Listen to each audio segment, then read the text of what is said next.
Good afternoon. This is Mike Conklin. Welcome to the Sentinels of Freedom podcast we call Veterans Never Stop Serving.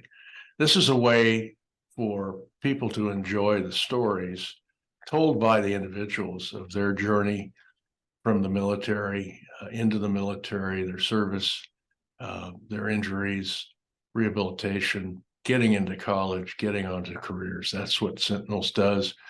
We walk at their side for a period of time. Actually, we never quit. They can always call us for advice and things like that in the future. But today we have Bill Schnarr, Missouri National Guard, 1138 Infantry and Transportation Company, injured in service. And just great to see you, Bill. And of course, we talk often. Yes, we do. And I always enjoy our conversations, but look at kind of how far you've traveled, and of course, we're very proud of you. You've challenged adversity and beat it. Yeah, several times. and now you're working hard to help other veterans, which again goes back to what we say: veterans never stop serving. So. Tell us a little bit about what's going on in your life. So, slight correction, Mike. I was in the Missouri Guard. Before that, I was in the Navy Reserve as a steel worker. In 2008, when the economy kind of went bad, I had a brand new family. I had to go on active duty, so I went to Fort Stewart, Georgia, with the 3rd Infantry Division. Right. Served with the 1st Brigade Combat Team, Assassin Company 27 Infantry. 3rd ID as an infantryman, played with them in Iraq in 2010. Iraq was cooking back then. Oh yeah. It was kind of a weird phase in that country.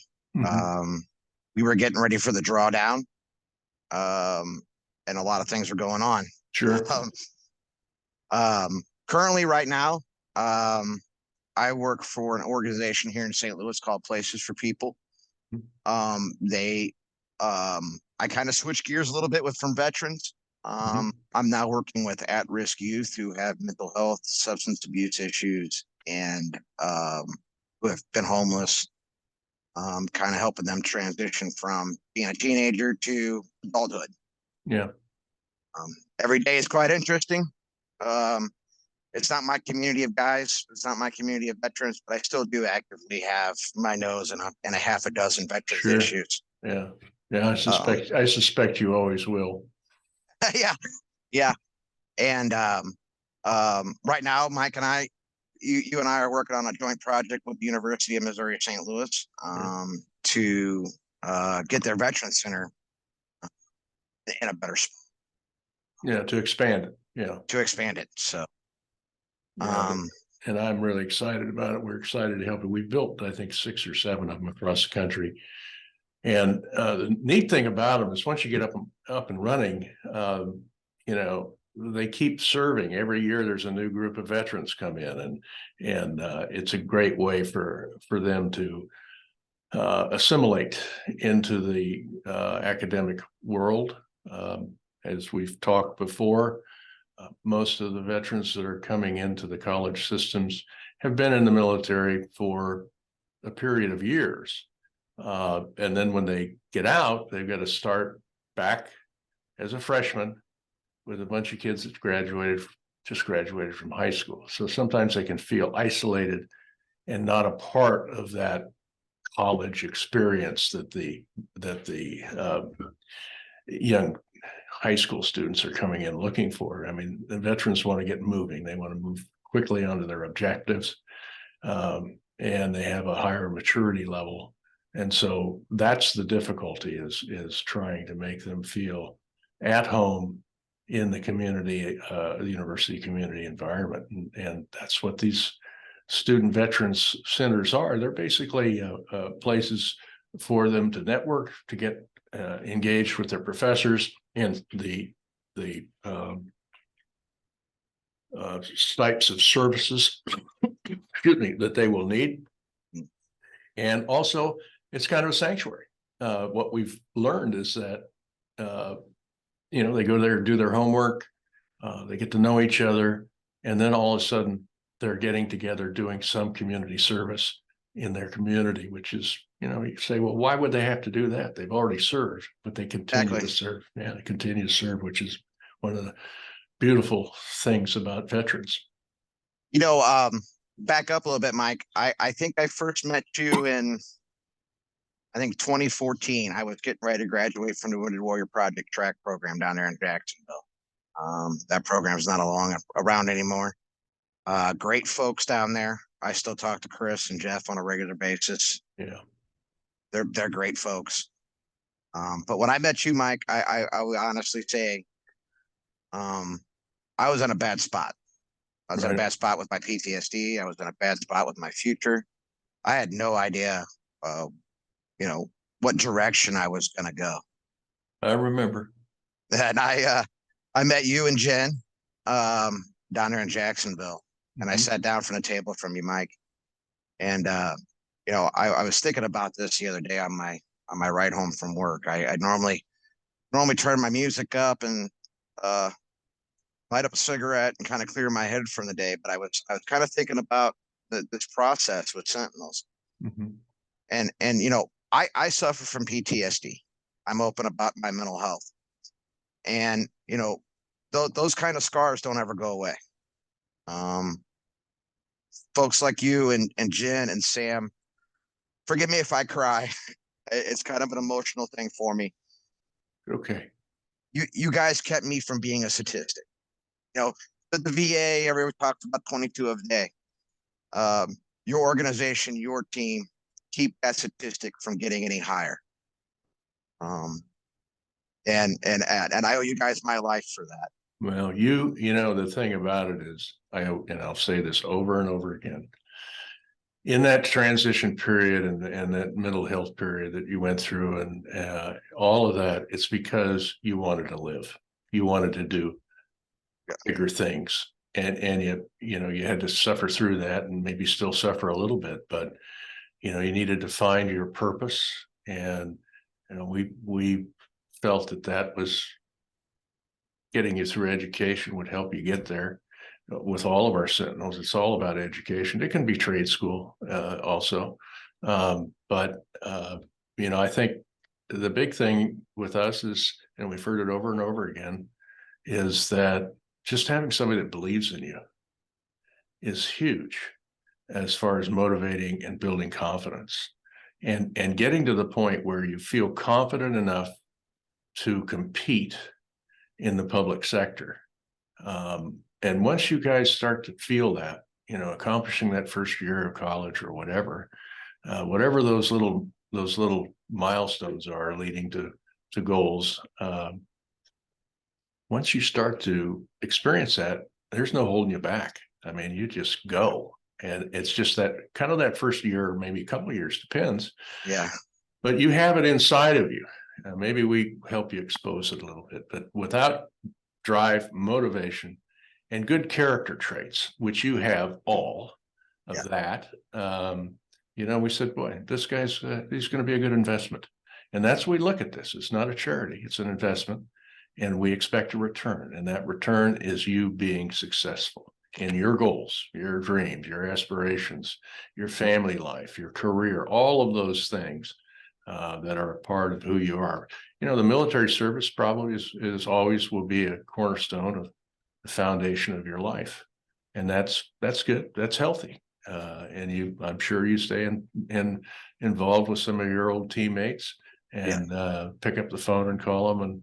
And that's a great part of what you do. There are people that don't do that, and that's okay too. I mean, Yeah. it's Yeah. just, but there are people that have the ethos that you have, that want to help other people, and you found a way to do it, and through education. And Mike, I hear you say it all the time. Your donors, they're not donors, they're investors. Right. They invest in veterans. They Mhm. invest in veterans who come back to a society. I don't remember the guy's name off the top of my head, but there was a guy who wrote a book and they turned it into a movie. It's called Resputro, about a infantry platoon in Afghanistan. Mhm. And he made the point in one of his TED Talks. Restrepo. Restrepo, yeah. Yeah. He made a point in one of his TED Talks that, some of these veterans, when they come back in society, they wear a different, they see this country in a different lens now. Mm-hmm. And I kind of feel the same way, when I came back and reintegrated into civilian society. Mm-hmm. Everything was in kind of a different lens. When you go to a third world country and you see those things that go on over there, and then you come home to this country and see some of the kind of the same things, but especially my generation of veterans, Mm-hmm. the post 9/11 veterans, we came home to a different set of circumstances when we left. Yeah.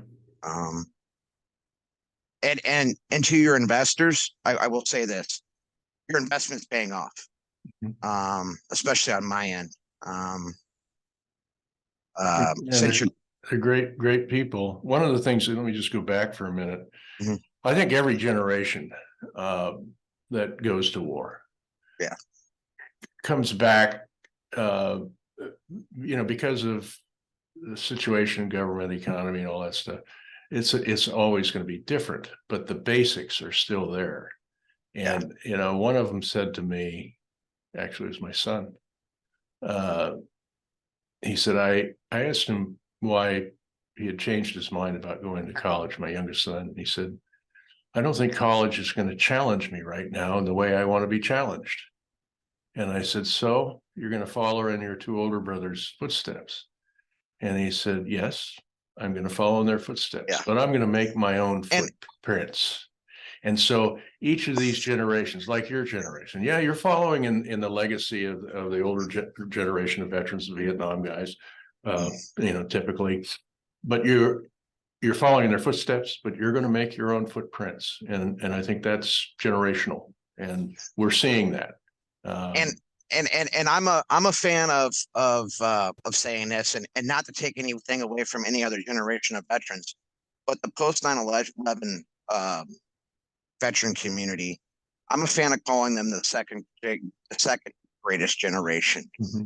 We answered a call when 9/11 happened. We volunteered, we manned up, and we went to war. Mm-hmm. And there wasn't a draft. We all volunteered. We don't expect anything special for that. I know I don't. I can't speak for anybody else, but I feel like this generation of veterans has a leg up because of organizations like Sentinels. Yeah, there wasn't much out there for the Vietnam guys, and that's it's sad. The only good thing that came out of that is that we learned a lesson. And so when 9/11 happened, that was one of the reasons that, my two older brothers were in Vietnam. Nobody knew their names when they left, and nobody knew their names when they came back. And I remembered that. They were older than I was. And I remember that. And I said, it can't happen again. And luckily, when we started Sentinels, a lot of the older Vietnam veterans were a big part of joining up and helping us. And you'd think that they would be discouraged because of the way they were treated, but they also said this cannot happen again. And so we had the resources for veterans and for injured veterans, wounded, was much bigger. It wasn't there right at 9/11, of course, or a year later. But it started to grow. And the American public said, yes, we're going to invest with this. Is not something we can see happen again like it did to the Vietnam veterans. And I think that's a part of why the communities and citizens stood up. Things are starting to change a little bit. The community's a little anesthetized right now. They think we're not at war. So, what do we need to do these things? They've moved on to different things. And we have to keep the lamp lit by creating the awareness that, hey, this will never be over. We have troops in, I think, 130 countries or something like that, almost 200,000 of them all around the world in dangerous situations. And not only that, the injuries, shipboard, aircraft, training accidents, all of those can send somebody home either Yeah. either in a casket or severely injured. And those, we feel that they are also serving in the war on terror, which I think is going to continue forever. Yeah. And so they are eligible for our support too and our help. And there's a few thousand every year that Oh, yeah. are injured just in training. And the training tempo, it never Yeah. ends. You're always No, training. Yeah. it doesn't. And you bring up a good point, Mike, about, the war is not over. There's a common misconception that, when soldiers and service people come home, that their service is over, their war is over. And I tell veterans this all the time. When you come back into society, you're fighting a whole other war. Right. Because the transition is just horrible. I know for me, Mike, the hardest part of my transition was from leading an awesome group of being a part of a group of awesome individuals in an infantry platoon to 24 hours later being a full-time dad of a 5 and a 6-year-old little girl. That was the hardest part of my transition. Yeah. I honestly think that my transition was blunted. It was the impact of that war and that fight of transitioning wasn't as hard as because of organizations like yours. And no one organization can do it all. It's a fabric. Exactly. We specialize in one thing, that's getting you Yeah. through your education, getting you into the workforce. Some focus on recreational stuff, some focus on therapy, things like that. And we can't do it all. So we focus on the one thing that we know and our network of people that want to help. And that's okay. Let's get you through your education. Let's listen to what you want to do and see how we're going to help you do it. So every one of our Sentinels, it's a custom designed package. And of course, you're with us for 4 years. You're even with us longer. We continue to talk about things that you're involved in, and you're involved in some great stuff. And so let me back up on that a little bit, Mike. As you know, I was American Legion post commander for almost 3 years. Before that, I down in Florida, I got involved with my local American Legion post because, Mike, you mentioned to me one day that, you need to get involved with some volunteer stuff. I really couldn't find a niche for that. The American Legion gave me that niche. Right.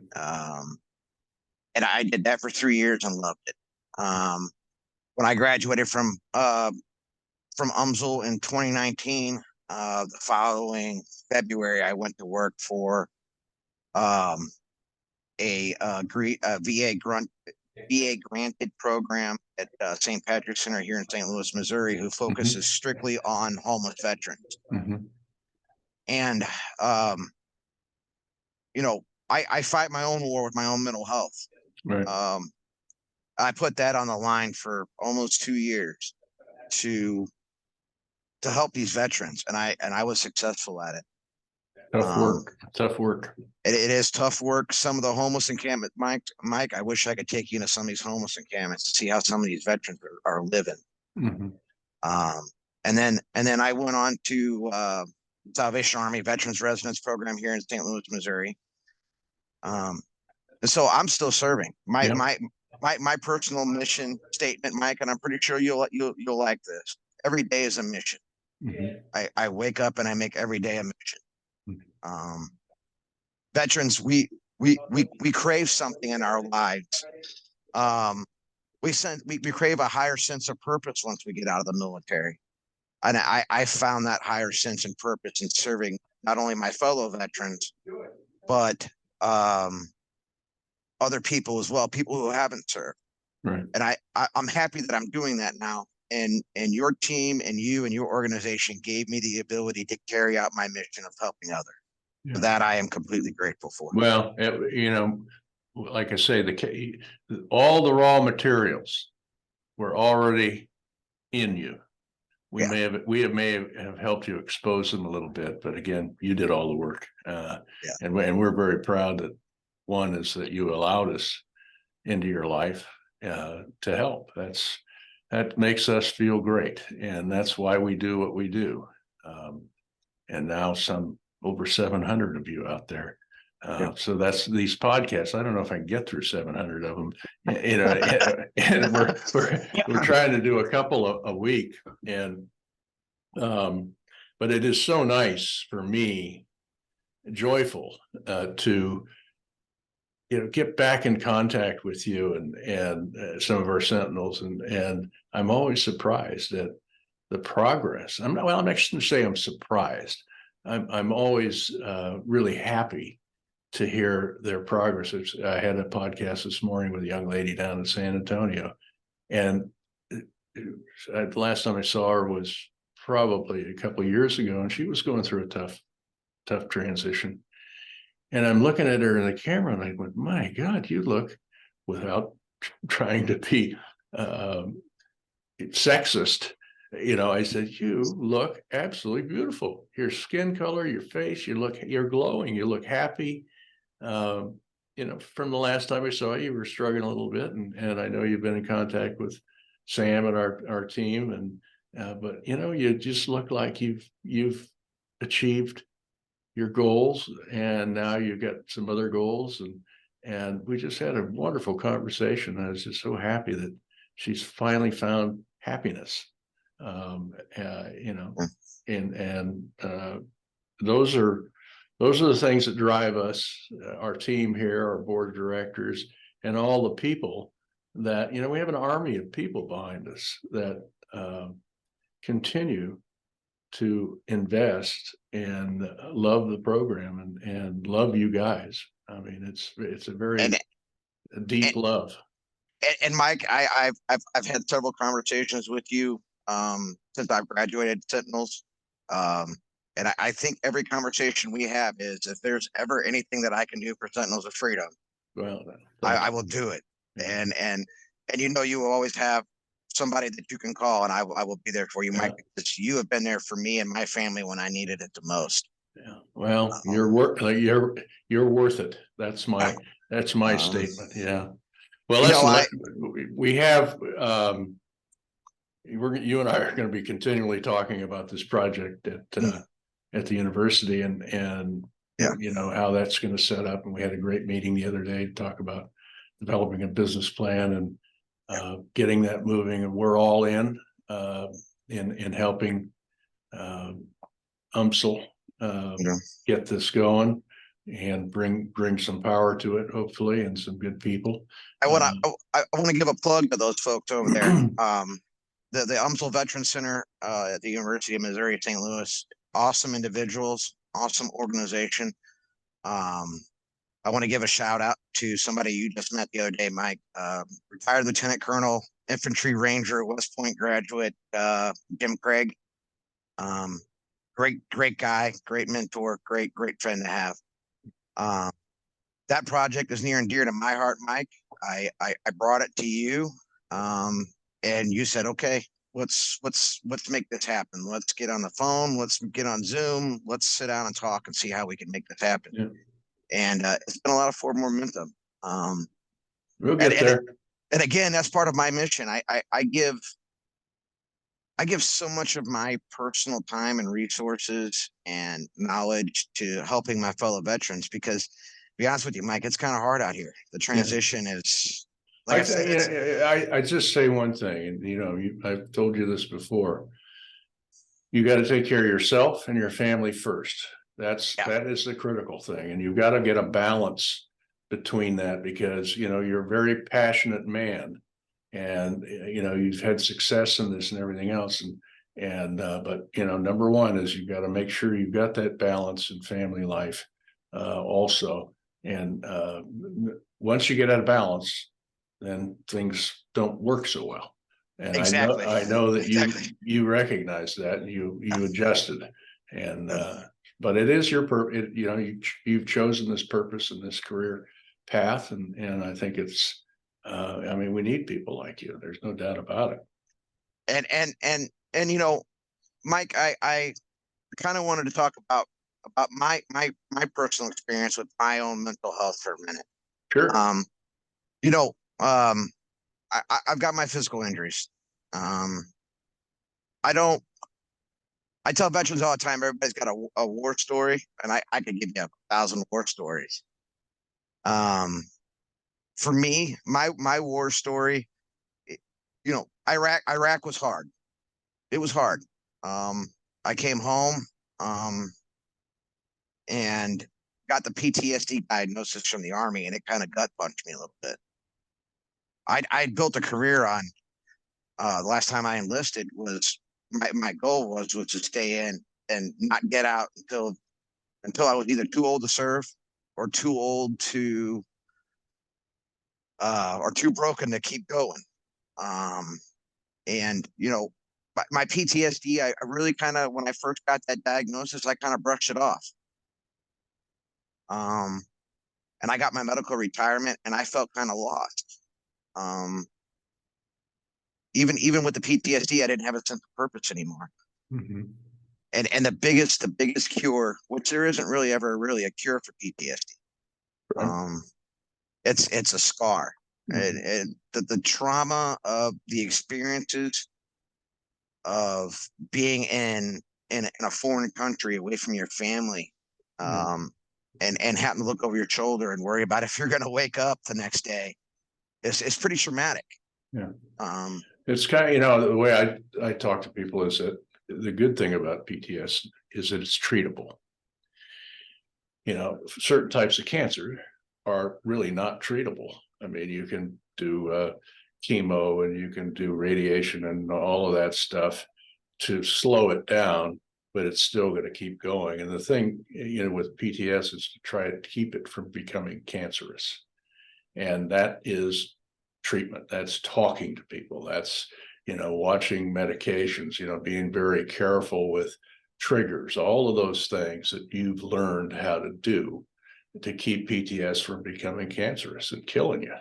and it's the biggest, and I like what you said, talking to people about it, talking to people about your experiences, talking to people about your mental health, raising awareness for that kind of thing. Um, but for me, it's a whole other war. Mm-hmm. It's a whole other thing, because the diagnosis itself is like a gut punch. Mm-hmm. You don't know that there's anything wrong with you. You don't think that there's anything wrong with you. You don't think that your life is ever going to be the same again. Mm-hmm. And for me, the biggest coping skill that I had, and I tell veterans this all the time, when you have PTSD, the biggest coping skill set you can have in dealing with it is finding a new sense of higher purpose. Right. Rather it be raising a family, Yep. going to school.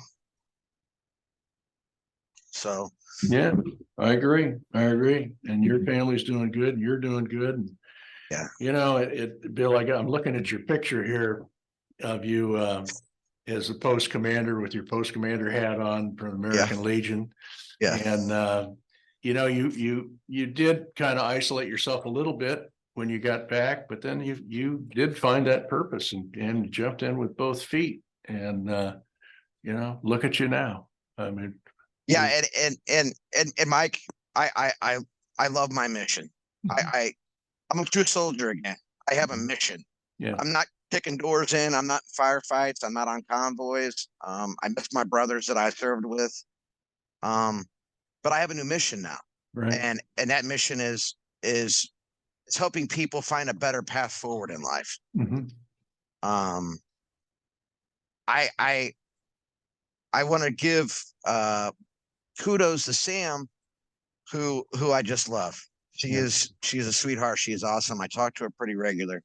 Sam, just for the record here, Samantha is our vice president of the programs on our board of directors, and handles all the case management, all the applications, all the onboarding, all of the things that we do in the period of that 4 years, and tracking, making sure that everybody's tracking.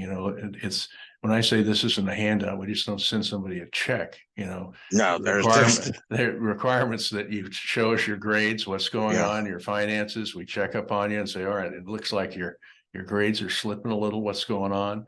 And that's a constant churning of communications. And it works. I mean, it's just it works because the program and your team of individuals, you guys find a way to make it work. Yeah. I don't think there's a book for. I know for when I help veterans, and I either in a volunteered position or however I'm doing it, I don't think there's a manual for helping a veteran. I never found one. We just, we did sit down and said, we said, what's the best thing we do? We're businessmen. Exactly. I'm not a veteran. I've been allowed the courtesy to stand very close on the sidelines to the military and to veterans. But it's a learned ability, and things change. Things are a lot different than when the war first started. Things, they evolved, and now it's just, for instance, we used to find all you guys in the hospitals, and now the hospitals are virtually empty, which is a good thing. But we also know how fast those hospitals can fill up again in the case of a new circumstance or emergency or deployment, or the world's a dangerous place, and there's a lot of idiot, dangerous despots out there that want to attack us and do all that stuff. So we have to keep our guard up, and that's a constant. But things have changed. I think on the military side, they've got much better at the transition side. It used to be, okay, well, you're hurt, we're sending you home, the VA takes over from there, see you later. What they learned was they felt that they had a bigger responsibility to help in the transition home. And so they started those programs, and they still exist. But that didn't exist before this war. It was, okay, you're wounded, you're going home, VA picks you up from there, see you later, have a good day. Now it's much different. And to that note, Mike, I studied sociology in college, and the veteran community and the veteran culture are a weird animal. I'm pretty sure you'll agree with that statement.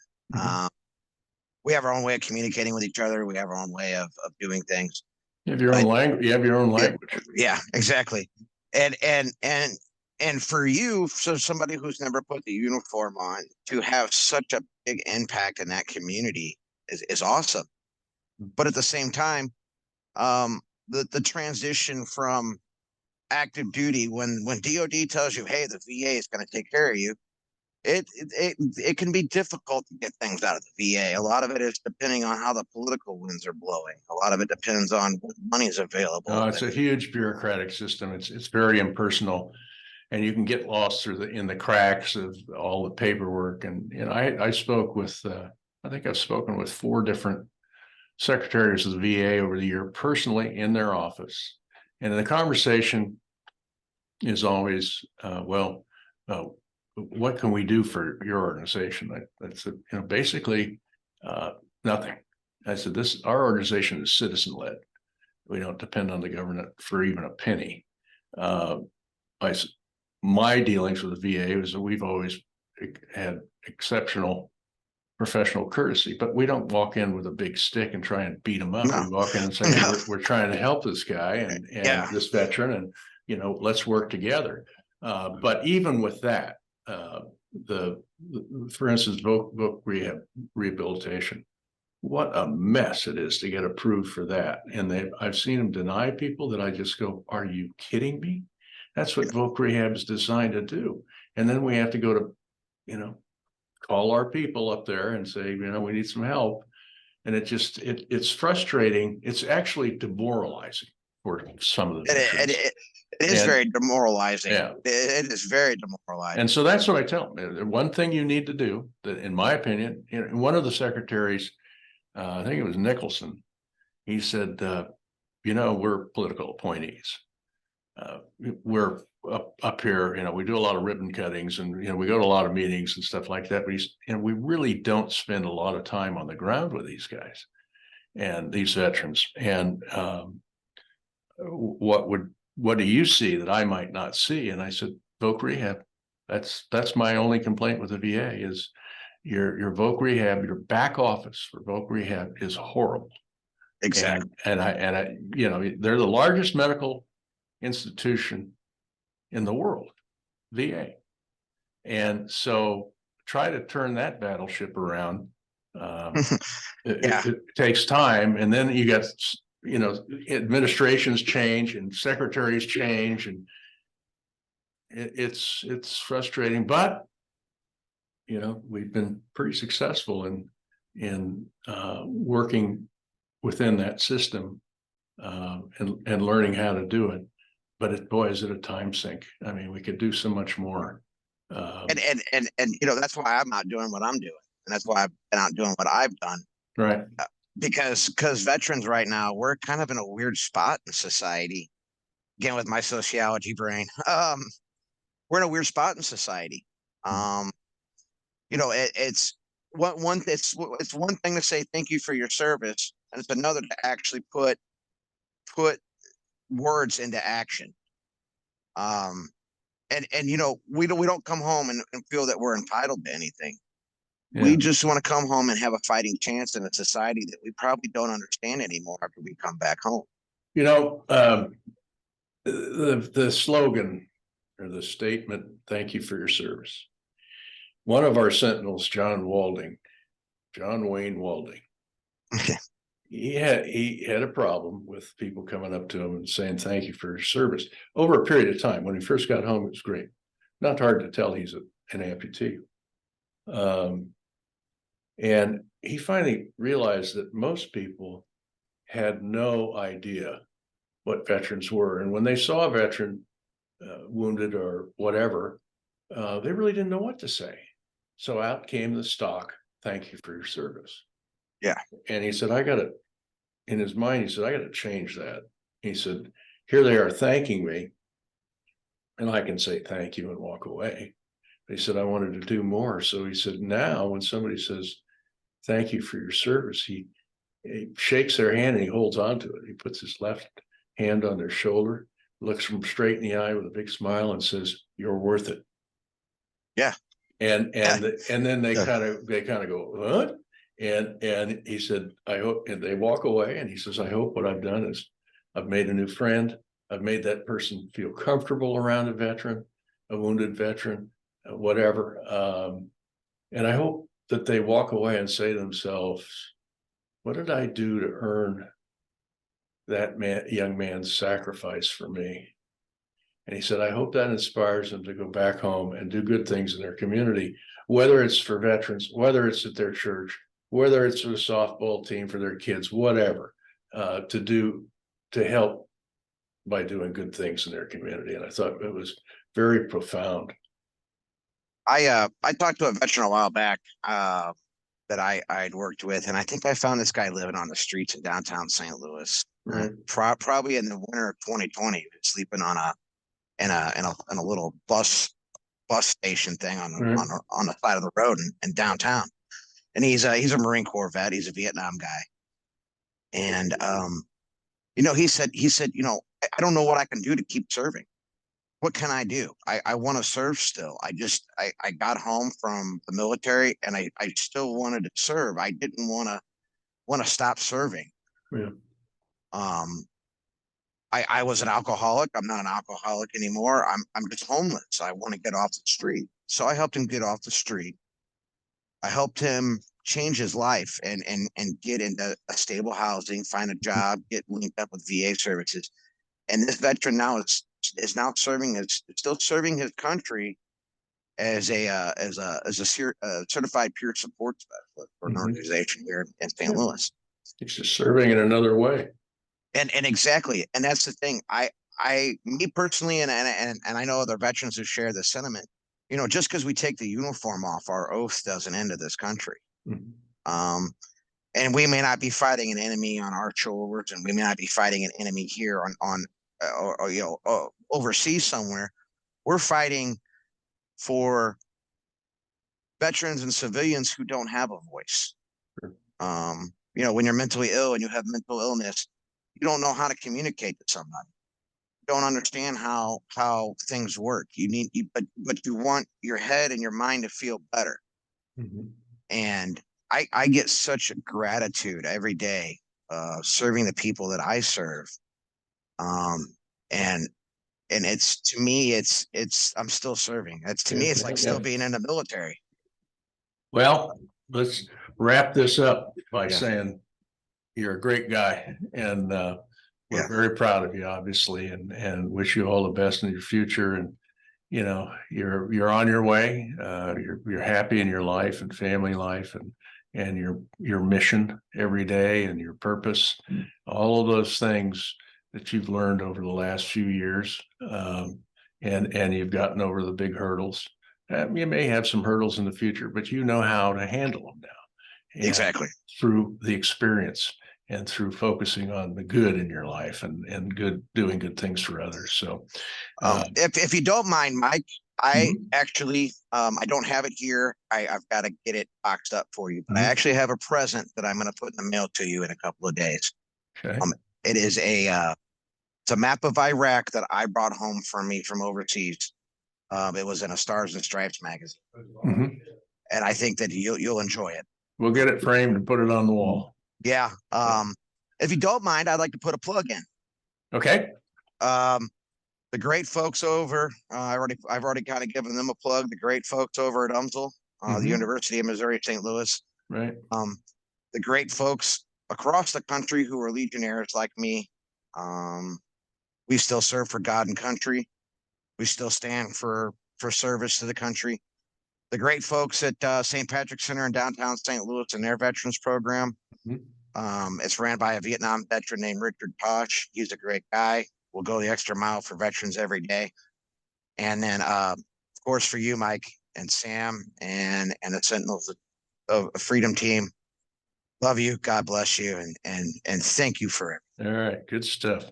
Thank you, Bill. So this is Mike Conklin, Chairman of Sentinels of Freedom, signing off for the day. Please, if you listen to this broadcast, this podcast, share it with your friends and family.